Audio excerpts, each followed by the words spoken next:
शहर में अब पाएं प्लॉट की कीमत में मकान। Mobile number 9926218923 9827074850।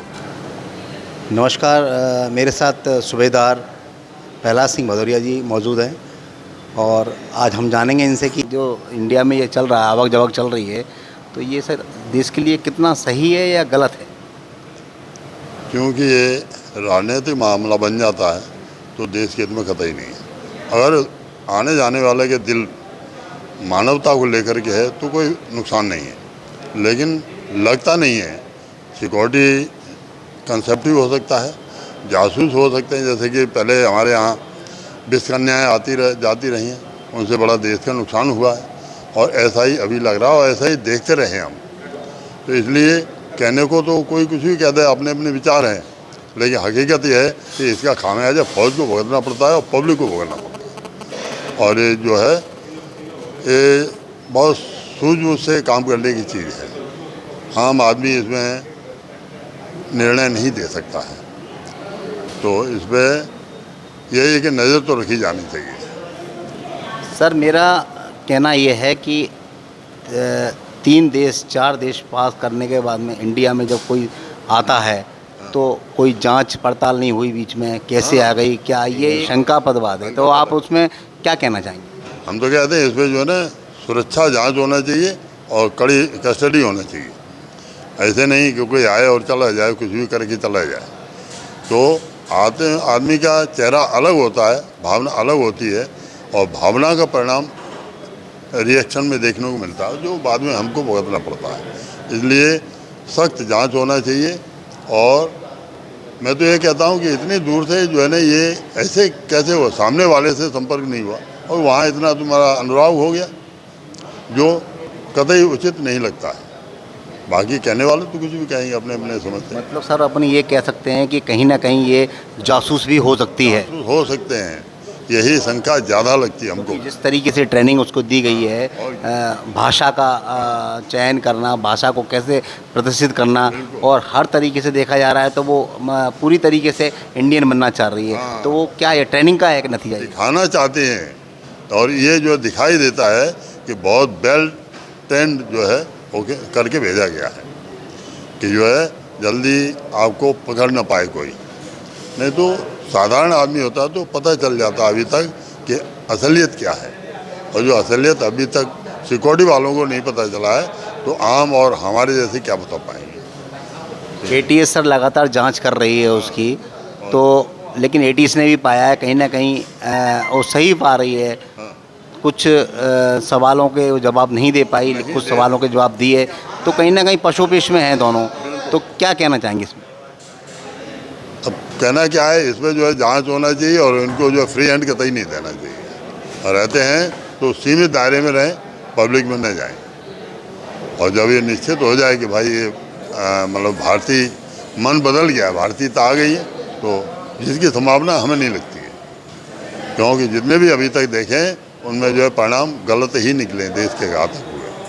इसलिए सिक्योरिटी के लिए बोलें सर, तो सिक्योरिटी के हिसाब से सर ये गलत है या नहीं? गलत है। सिक्योरिटी के लिहाज से एकदम घातक है।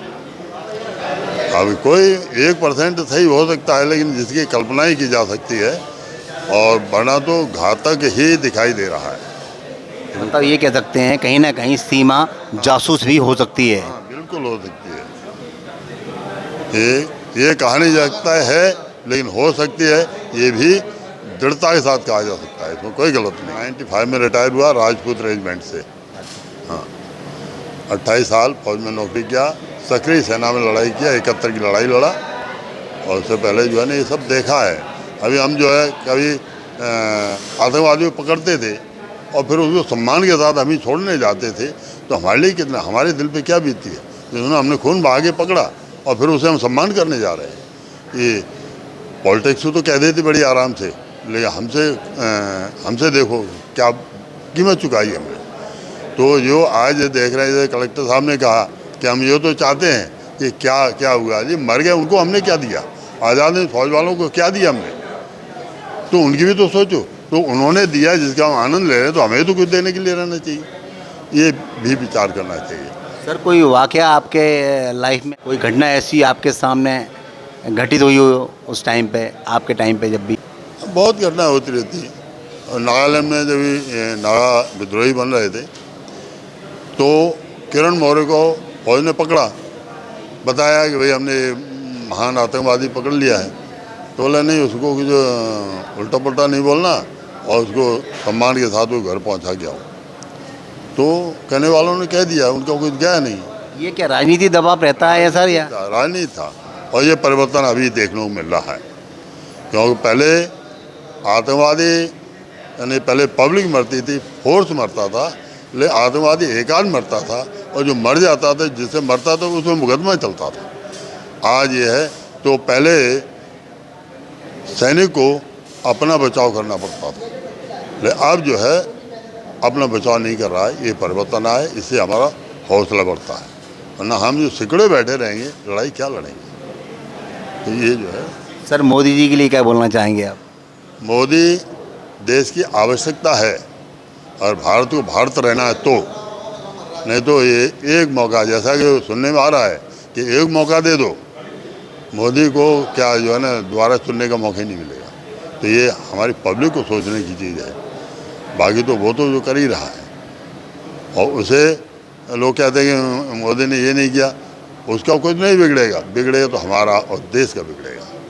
इसलिए स्वयं सलामत रहना चाहते हो तो एक ही रास्ता है कि मोदी को चुनो। सर राष्ट्र में भ्रष्टाचार राजनीति में बढ़ता जा रहा है, उसके बारे में आपका क्या कहना है?